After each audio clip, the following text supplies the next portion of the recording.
Hello everyone, Trisha, it's me, Jenny. It's time for another Not Naked response to Trisha Hershberger's series Naked Truth, where we talk as candidly and as truthfully as possible about a subject of her choosing straight out the shower, no makeup, wet hair, first take, one take, all that jazz, and either way, regardless of nudity, it is not a sexy time thing. It is a tool for the vlogger to be vulnerable, honest, candid, truthful, spur of the moment, off the top of your head. Don't think about it too much, just be yourself, because yourself is good enough. And there's no point in putting on pretenses if you're not confident with this underneath it all, or if it's also okay to not have security on top of it. I'm rambling. There.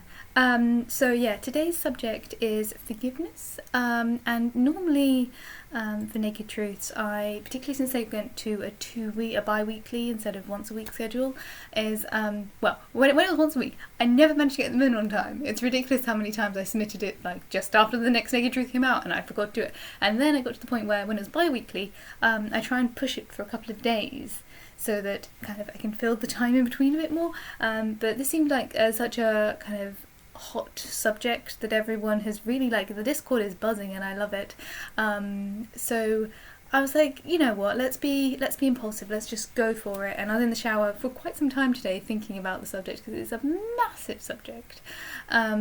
Despite the fact that I'm very well aware I've kind of lived a pretty gifted life in terms of not being burned by people, and I don't know how much of that is due to actually being burned or due to a very, very quiet, boring existence, or maybe not perceiving myself as being hurt by people. It could be any and all of those things. I was bullied in school, but I think I said this in my bullying Naked Truth, which I think was the first ever Naked Truth I ever did with the China elephants. I don't know exactly where the thought process came from that was so well rooted into me by quite a young age, but I think it was the China elephant story. I think it was the first time that I was friends with people who were then mean to me, and understanding immediately why, and that it was okay, which is not okay to be mean to people, but also like immediately switching the mentality from they're mean to me to they're mean to me because they're having a rough time, and that's really sad and I pity them for it. And that's been ingrained to me for a very, very long time. And that's a lot of, like, forgiveness for those people is because I can understand why they're coming from that particular place and why they did what they did. And that doesn't necessarily make it right, and it doesn't mean I've forgotten. But it's more that I've moved past it. It's like moving above it. You get that kind of weird sense of glowy, like, once you actually process that thought process, you get that kind of like, ooh, moral high ground. Ooh, yes, good job, me. But maybe that was part of the reason why it stuck in my brain, that I was like, well, I'm being good Cinderella. And again, not necessarily a good female role model here, but Cinderella wouldn't complain or feel bad because someone has been mean to her. Oh no, she would pity them and move forward. So maybe Cinderella. God, that's a live realization there, that perhaps a huge amount, like, I know I had a Cinderella complex growing up, but perhaps that is part of the reason why I forgave people quite so easily when I was quite young, was because she was a role model. A fairy tale character was a role model of, well, move on and forget, because the ugly stepsisters and the ugly stepmother, they're just sad and neglected and lonely, and they just don't understand. Like, just because they're mean to me doesn't mean that they're not. Wow, that's kind of terrifying that that was a thought process. But I think in many ways, like, that comes off as very negative as a thought process, because there is, particularly if you put Cinderella into an adult context, it definitely has the abusive aspect of it, which is a no-no, and but like, it also is kind of moving above bad people, is a very positive way of resolving that situation and moving forward for the victim. So even though the story itself is a very negative one, negative things are in real life. I am so rambly today, but like, yeah, that's a real life epiphany there. I was a Cinderella wannabe. But yeah, going back to that, like in all fairness, I have lived a very gifted life. I have not been in a bad. I've never been fired. I've only had 2 jobs, and I quit both of them. I've never been dumped. Wow, that's... Yeesh. That sounds horrible to say out loud. Like, I'd say for at least 50% of the relationships that I've ended, or that have ended, that I was in, it was mutual. And the other half was I was the dumper. So that's kind of scary now I think about it. And I've lived a very small life.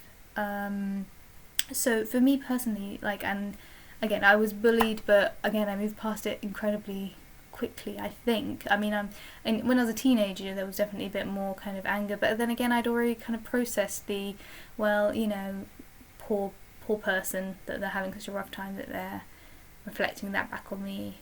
And I'm like, I did get upset, but it was also, I kind of almost moved past it before I even had time to process that emotion. And when it comes to, like, for me personally, I think for the most part, again, I've not really been really badly hurt, so maybe it's just I haven't experienced it enough to be really angry for me personally. But if there are other people that are hurt, I really take that quite seriously. And there's 2 people that, like a relative and a friend, who they've had crap partners, and those partners are on my shit list, and I will not be forgiving them for quite some time, because the 2 people that they hurt are people who are the best people. Like, they're just lovely, lovely people who were hurt by bad people.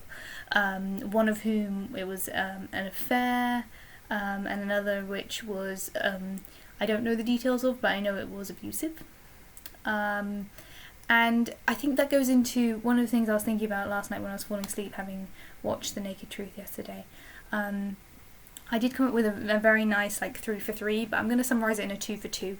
So things like, again, one of the things that's interesting is we are assuming here that there is a guilty and an innocent party in this situation, but I do want to clarify there can be guilt on both sides, and there can be innocence on both sides. But for the sake of argument and the sake of one person having to forgive another for something that they have done to the other person, there's a couple of things that you can forgive someone without these aspects on either side, but having the aspects on both sides makes it easier. So the guilty party needs to acknowledge and apologise. Now again, you can forgive someone without them doing this, but it makes it so much easier to forgive someone if they have actively come to you and said, I'm sorry this happened, and I know that this happened. So that I think there's a difference between acknowledgement and apology, because apology is, I am sorry that this happened, I did this.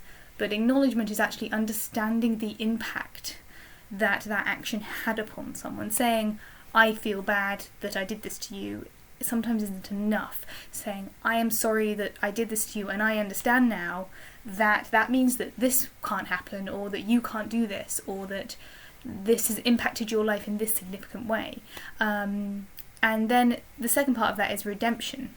The person who has the guilty party has to attempt and show something physical that they are redeeming themselves, either making it so that the person that they hurt is less hurt, or healing, doing something to assist in that recovery, or they need to be doing something for themselves to stop themselves from doing that same thing again.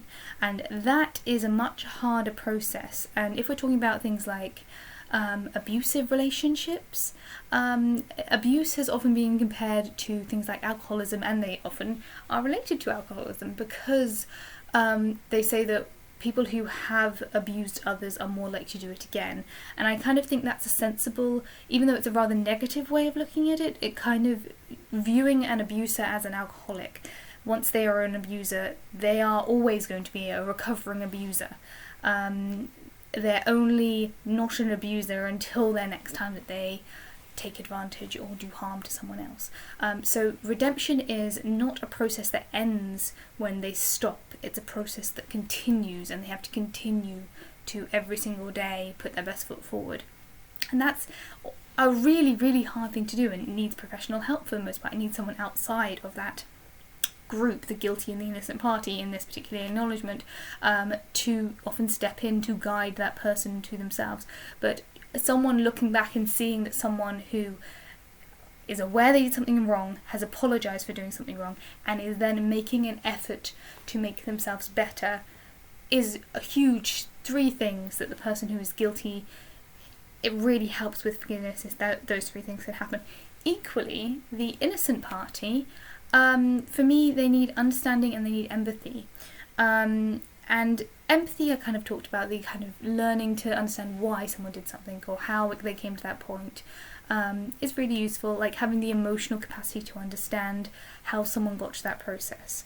But understanding is slightly more difficult. Understanding comes with, for example, the 2 people that are on my shit list.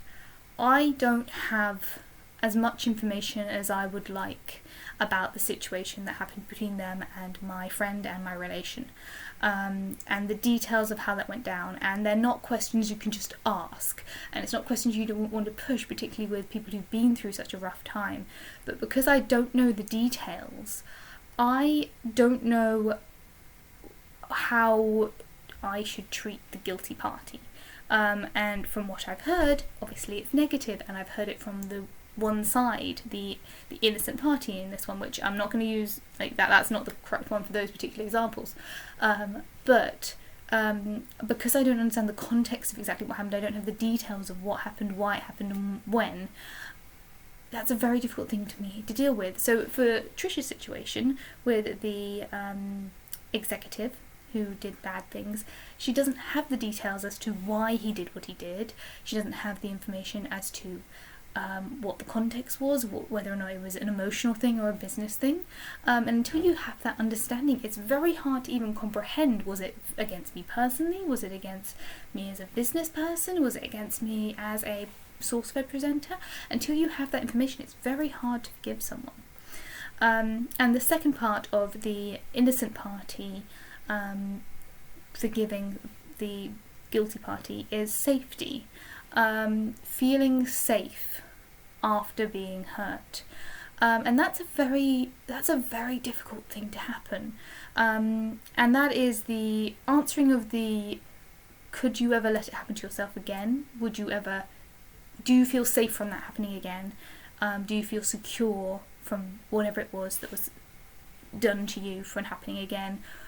So for example, a lot of the times, if it's a breakup and you've been hurt by a breakup, feeling safe in a new relationship, then you can look back at that person and go, actually, you know what, I'm happy with this other person.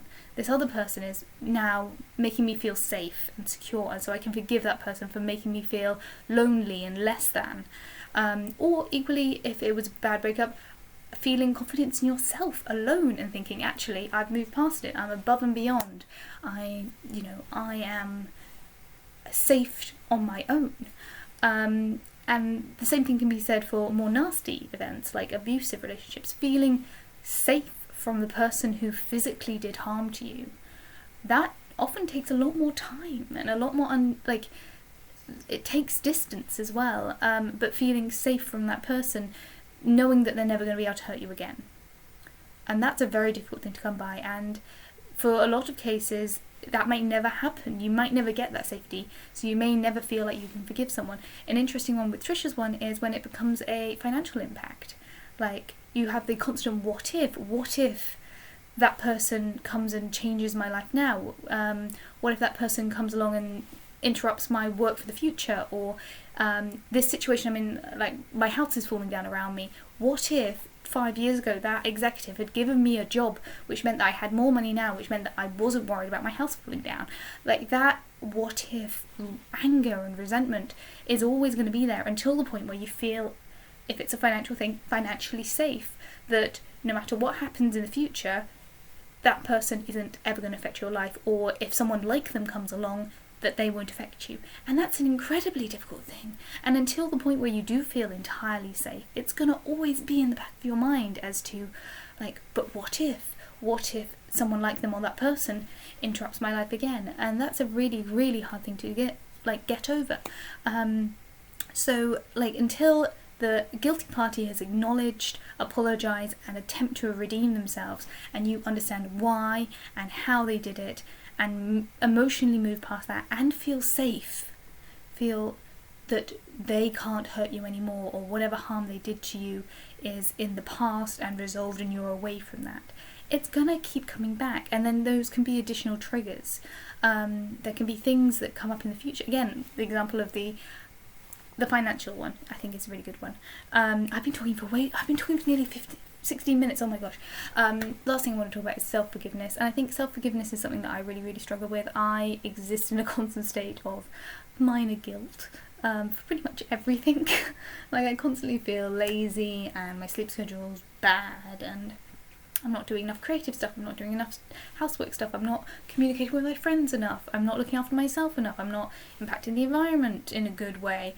Like, I literally, sometimes I go shopping and I will not buy anything because I'm worried about ruining the environment, or eating animals, or like trying to eat healthy, or not eating healthy, buy local. Like, you end up in this kind of loop of guilt, and I struggle with that continuously, and forgiving myself for something I did a while ago. And again, this is very low level guilt, but it's like a little buzzing. It's like a mosquito. Like, it's not actually going to do any damage to me. I'm not like crippled by it.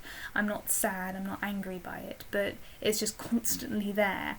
And I feel like I need to acknowledge that and apologise, and kind of I need to prove that I can work towards a redemption on that, because I understand why I do it. I emotionally understand why I do it, and I'm definitely not in the point where I feel like I'm past it and moving on to a better self. But there we go. I'm sure there's thousands and thousands of things that I wanted to say, and I hope I've said them in a reasonable way. But I don't know. I've been talking for way too long. Hopefully I've said something that makes any sense at all. And it's nearly 20 minutes long, so I'm going to finish the video there. Thank you for watching. Feel free to comment. I don't know if YouTube will turn off the comments. They tend to do that quite a lot. I'll try and make sure that they're turned on. If not, Trisha's Discord. Feel free to respond there, I guess, if stuffs. I'm going to go to bed. Thank you all for hanging out. And yeah, long video. I'm sorry. Bye.